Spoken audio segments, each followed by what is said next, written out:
एक कमरे के ससुराल में 4 बहू की डिलीवरी। वाओ, आज का सीरियल तो काफी इंटरेस्टिंग है। हाँ, वैसे मेरा शॉपिंग करने का बहुत मन है। कब चलेंगे हम शॉपिंग करने? अरे मनीषा, जब भी शॉपिंग करने जा पाएंगे जब हमारे पति हमें पैसे ला कर देंगे। अरे पैसों का क्या इंतजार करना, हम अपने अमीर परिवार से क्यों नहीं मांग लेते पैसे? क्रेडिट कार्ड भी तो है हमारे पास, अभी चलो। लेकिन श्वेता, अभी हमारा तीसरा महीना चल रहा है, इसमें हमें आराम से रहना चाहिए, ज्यादा बाहर आना जाना ठीक नहीं है, माँ जी ने कहा था। हाँ तो ठीक है, हम नहीं जाएंगे, हम ऑनलाइन शॉपिंग कर लेंगे, लेकिन मेरा गोलगप्पे वगैरह खाने का मन कर रहा है। अब वो तो ऑनलाइन नहीं आएंगे, तो क्यों ना हम अपनी प्यारी देवरानी भावना को ही भेजते हैं। क्यों भावना, तुम्हारा झाड़ू पोंछा हो गया हो तो हमारे पास भी आ जाओ, तुम्हें बाहर जाना है। दीदी, मैंने आप तीनों की सारी बातें सुन ली। आपके साथ साथ मेरा भी तो तीसरा महीना चल रहा है, तो मैं बाहर कैसे जा पाऊंगी? माँ जी, आप ही कहो, हम तीनों तो आपसे कुछ नहीं कहेंगे। आप भूल गई, हमने आपको एक कुंदन का हार दिया था पिछले हफ्ते ही, किस लिए? हाँ बहू, मुझे याद है।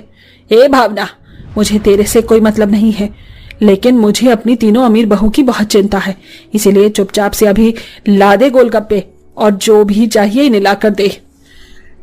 लेकिन माँ जी, आपने ही तो कहा था कि तीसरे महीने में बाहर नहीं जाते, ये बहुत नाजुक समय होता है। अच्छा, ये तो मैंने अपने तीनों अमीर बहुओं के लिए कहा था, तेरे जैसी गरीब के लिए नहीं।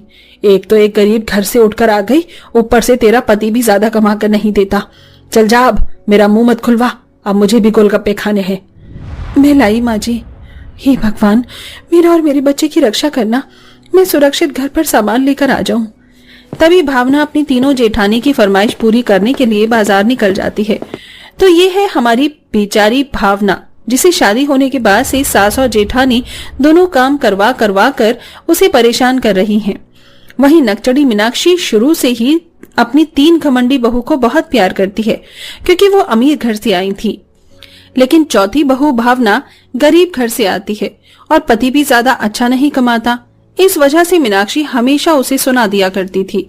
खुशकिस्मती से चारों बहू एक साथ गर्भवती हो जाती हैं, लेकिन सास तीनों बहू से ही खुश होती है और एक ही कमरा होने के कारण अक्सर उनमें लड़ाई होती रहती है। कुछ दिन बाद तीनों अमीर बहू सोफा, कूलर, फ्रिज मंगवा लेती हैं, जिसके बाद रात को सोने के लिए जगह नहीं बचती है। अरे क्या है, तुम तो इधर हो जाओ ना, मैं ठीक से सो नहीं पा रही, मुझे और मेरे होने वाले बच्चे को थोड़ा जगह दो। अरे भला मैं कैसे इधर हो जाऊं, पीछे भी जगह नहीं है और मुझे और मेरे बच्चे को भी जगह चाहिए।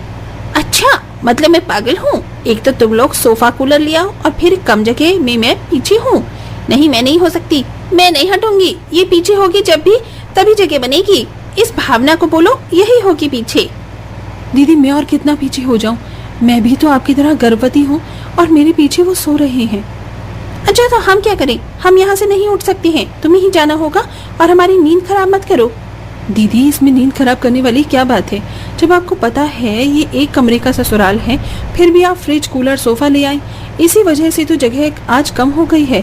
अब आप अपने सोफे के ऊपर सो जाइए, वरना मैं वहाँ पर सो जाऊंगी तो आपको बुरा लगेगा। अच्छा, अब तुम्हारी ये हिम्मत कि तुम हमें बताओ क्या सही है क्या गलत? ये हमारा भी ससुराल है, भले ही एक कमरे का है तो क्या हुआ, अपनी जरूरत का सामान भी नहीं ला सकते हैं क्या? अरे तुम लोग क्यों रात में लड़ रहे हो? चारों की चारों आराम से सो नहीं सकते क्या? श्वेता, तुम्हारे लिए सोफा लगाया है ना, अपने सोफे के ऊपर आराम से सो जाओ। जब पता है घर छोटा है, फिर भी तुम तीनों को अकल नहीं है। अच्छा ठीक है, मैं ही अपने सोफे पर सो जाती हूँ। श्वेता सोफे पर सो जाती है तो सबको जगह मिल जाती है। अगले दिन मीनाक्षी अपनी तीनों अमीर बहू के लिए गोंद के लड्डू बनाती है और उन्हें प्यार से खिलाती है। तभी भावना भी कहती है, माँ जी, मुझे भी ये लड्डू दे दीजिए, मुझे भी ये बहुत बहुत पसंद है और बच्चे के लिए भी ये बहुत फायदेमंद है। चुप कर नजर बट्टू, गरीब कहीं की, इन लड्डुओं को देख रही थी ना बड़ी देर से, लेकिन ये सिर्फ मैंने अपनी अमीर बहू के लिए बनाए हैं, तेरे जैसी गरीब के लिए नहीं। अरे तुझे काजू बादाम का भाव भी पता है और कितना सारा घी डाला है? पूरे 10,000 खर्च किए हैं मैंने। जा और सुभाष को कह दे कि वो ये सारा सामान ले आए और बनवा ले लड्डू बाहर से, मैं तो नहीं बनाने वाली। माँ जी, मेरी गरीबी के कारण इस बच्चे को सजा मत दीजिए, आखिर ये भी आपका होने वाला पोता या पोती ही है। हाँ, अगर हुआ भी तो क्या करूं? मुझे अपनी तीनों अमीर पोता पोती से मतलब है। जब वो होंगे तो मैं उन्हें ही खिलाऊंगी। तेरे बच्चे को देखने तक का भी मौका नहीं मिलेगा मुझे। तुझे इस एक कमरे के ससुराल में रहने दे रही हूँ, ये भी बहुत बड़ी बात है। बिल्कुल ठीक कहा माँ जी आपने, ये इसी के लायक है। बहुत गर्मी लग रही है, कूलर चला दीजिए, अब उठा नहीं जा रहा। मैं हूं ना बहू, मैं करती हूँ। तुम तीनों आराम से सोफे पर बैठ जाओ, मैं तुम्हें ठंडा शरबत पिलाती हूँ। भावना रोते हुए घर के आंगन में बैठ जाती है। वहीं गर्मी से परेशान मीनाक्षी अपनी तीनों अमीर बहू के लिए कूलर चला देती है और अपने हाथ से उन्हें शरबत बनाकर पिलाती है। लेकिन जब घर में झाड़ू पोंछा या खाना बनाने की बात आती तो सारा काम भावना पर ही छोड़ दिया करते थे। गर्भवती के दौरान भी भावना घर का सारा काम किया करती थी और तीनों अमीर जेठानी बैठी रहती थी। इस बीच भावना का पति सुभाष उसे बहुत संभालता था, उसका ख्याल रखता था। थोड़े से पैसों में ही उसका मनपसंद चाट तो कभी गोलगप्पे वगैरह खिला दिया करता था। सुभाष जी, आप मेरा बहुत ख्याल रखते हैं और हमारी बच्ची का भी। आप पर पैसे नहीं थे फिर भी आपने मेरे लिए ये किया। अरे पगली, जानता हूँ ज्यादा अच्छी पगार घर में नहीं लाता, लेकिन इतनी तो लाता हूं कि तुम्हें छोटी छोटी खुशी दे सकूं और तुम्हें सुकून है वो तो पूरा कर सकता हूं ना। जी। खुशी से भावना अपने पति के गले लग जाती है। वक्त गुजरता है और चारों बहू को 8वां महीना लग जाता है। साथ ही बारिश की झमझम शुरू हो जाती है। एक दिन तीनों बहू 8वें महीने में भी घर से बाहर जाकर शॉपिंग करके आती हैं, जिससे उनके पेट में थोड़ा बहुत दर्द होने लगता है। माँ जी, बहुत दर्द हो रहा है, कुछ कीजिए। हाँ माँ जी, मुझे तो सुबह भी दर्द हो रहा था और अब दोबारा हो रहा है। मुझे भी माँ जी। तुम तीनों परेशान मत हो, मैं भी डॉक्टर को बुलाती हूँ। मीनाक्षी तुरंत फोन करके डॉक्टर को घर पर बुलाती है, जो कि घर आकर उसकी तीनों बहू का चेकअप करती है। इस बीच बरसात की वजह से घर में खिड़की से पानी आ जाता है और उससे भावना फिसल जाती है, जिससे उसके पेट में भी बहुत तेज दर्द होता है। माँ जी, मुझे बहुत दर्द हो रहा है, शायद बच्चा आने वाला है। डॉक्टर साहब, आप मुझे भी चेक कर लीजिए। हाँ। नहीं डॉक्टर, कोई जरूरत नहीं है, ये कोई एक्टिंग कर रही होगी जरूर। आप ऐसा कैसे कह सकती हैं? उसकी हालत तो देखो। डॉक्टर, मैंने आपको अपनी 3 बहू के लिए बुलाया था। हमारे घर में बीच में आप मत बोलिए। जाइए, बाहर बारिश तेज हो रही है। माँ जी, मैं सच बोल रही हूँ, बहुत तेज का दर्द हो रहा है। छोटी कहीं की। माँ जी, इसकी बात मत सुनना, जब देखो हमारी एक्टिंग करती रहती है। आप लड्डू बनाओगी तो वो लड्डू इसको चाहिए, हम गर्भवती हुई तो ये भी साथ में ही हो गई, हमें दर्द हो रहा था तो इसे भी दर्द होने लग गया। हाँ बहू, तुमने बिल्कुल ठीक कहा। बेचारी भावना दर्द में तड़पती रहती है। डॉक्टर चली जाती है। तीनों अमीर बहू सास मजे करते हैं। इतने में बारिश में भीगता हुआ सुभाष घर लौटता है और अपनी पत्नी को उस हालत में देख फौरन अस्पताल ले जाता है, जहां कुछ देर बाद वो अपने बेटे को जन्म देती है और उसका बेटा प्रीमेच्योर होता है, जिसके कारण वो एक शीशे में कैद होता है। इस बात से सुभाष बहुत रोता है। होश में आने के बाद भावना उसे सब कुछ बताती है।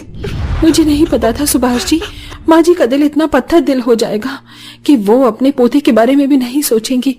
देखो, मैं ठीक हूँ, तुम घर पर जाकर कपड़े बदल आओ, वरना बीमार पड़ जाओगे। तुम मेरी चिंता मत करो, मैं बिल्कुल ठीक हूँ। भावना, बस हमारा बच्चा जल्दी से ठीक हो जाए। जो कुछ भी हुआ है माँ की गलती से हुआ है, आज मुझे उनसे बात करनी ही होगी। सुभाष घर जाकर कपड़े बदल लेता है कि उन चारों को खुश होता हुआ देखकर कहता है, वाह माँ वाह, आपको तो बेस्ट माँ का अवार्ड देना चाहिए। एक औरत होकर आपने मेरी पत्नी के साथ ऐसा क्यों किया? आप अपनी 3 गर्भवती बहू का ख्याल रख रही हैं। आपके पास डॉक्टर था, तब भी आपने मेरी पत्नी की मदद नहीं करी। अरे आपकी वजह से मेरा बच्चा इस दुनिया में 9 महीने पहले ही आ गया। आज वो शीशे के अंदर है, क्योंकि घर का सारा काम आपने सिर्फ उससे करवाया और आज भी इंसानियत के नाते मदद नहीं करी। इसलिए अब मैं और नहीं सहूंगा। मैं इस घर को छोड़कर अपनी बीवी बच्चों के साथ हमेशा के लिए कहीं और चला जाऊंगा, क्योंकि आपको तो इन तीनों से फुर्सत नहीं है। आप तीनों बहुत खुश हैं। ये तो क्या बोल रहा है? बहू के बच्चा हो गया और तू हमें छोड़कर चला जाएगा? नहीं सुभाष, ऐसा मत कर। ऐसा करना होगा माँ। आपने पहले तो मेरी न मेरे बच्चे न मेरी पत्नी की परवाह की, फिर आज क्यों? सुभाष की बात से सबको अपनी गलती का एहसास होता है और तीनों जेठानी भी हाथ जोड़कर माफी मांगती हैं।